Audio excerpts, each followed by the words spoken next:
Common sense, science sense, ఈ రెండింటికి తేడా తెలుసా? కామన్ సెన్స్ ఏమో అప్పటికప్పుడు మన ఎక్స్పీరియన్స్ని, నాలెడ్జ్ని ఇచ్చేసి ఏది కరెక్టు, ఏది రైటు, ఏది అప్పుడు చేయొచ్చు, ఏది అప్పుడు చేయకూడదు అని చెప్తుంది.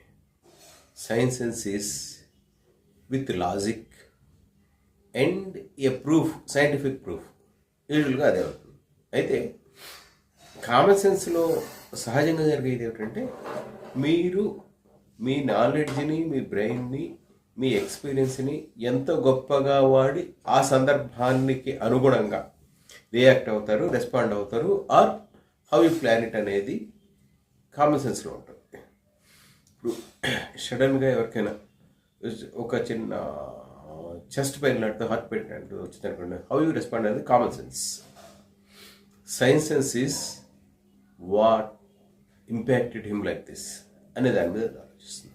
అయితే ఈ రెండింటి నుంచి ఇంకొంచెం అడుగు ముందుకేస్తే సైన్స్ సెన్స్ మీకు ఏం చేస్తుందంటే అసాధ్యాలన్న వాటిన్నిటిని సాధ్యం చేస్తూ ఉంటుంది. ఒకప్పుడు మనం సాధ్యం అనుకున్నవన్నీ సుసాధ్యాలైనవి కేవలం సైన్స్ సెన్స్ కారణంగా. దానికి యాడెడ్ కామన్ సెన్స్. మీరు ఏదైనా తీసుకోండి, ఇప్పుడు మనం చూస్తున్నాం, మనం రోజువారీగా వాడుతున్న సెల్ ఫోన్. ఒకప్పుడు అంటే when computers were initiated at the early days, maybe in 60s, it used to be a room size. ఒక రూమ్ సైజులో ఉండేది ఒక కంప్యూటర్. అది కూడా చాలా తక్కువ మెమరీతోటి. క్రమంగా మొత్తం computer with all facilities and memory, huge memory మీ చేతిలో ఇమిడిపోతుంది. Now the entire computer is in your hand, the way how much you pay, అంతే.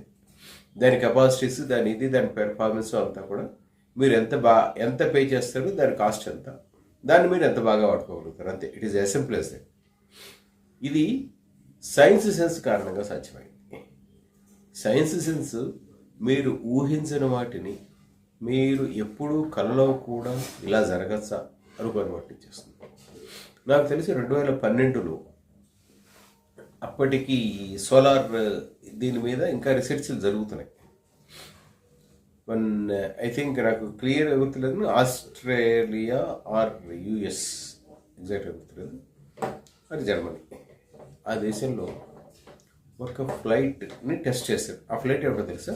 అప్పట్లో it is a solar panel fixed flight. Its wings are very huge. దానిపై ఇవి పెద్దవి,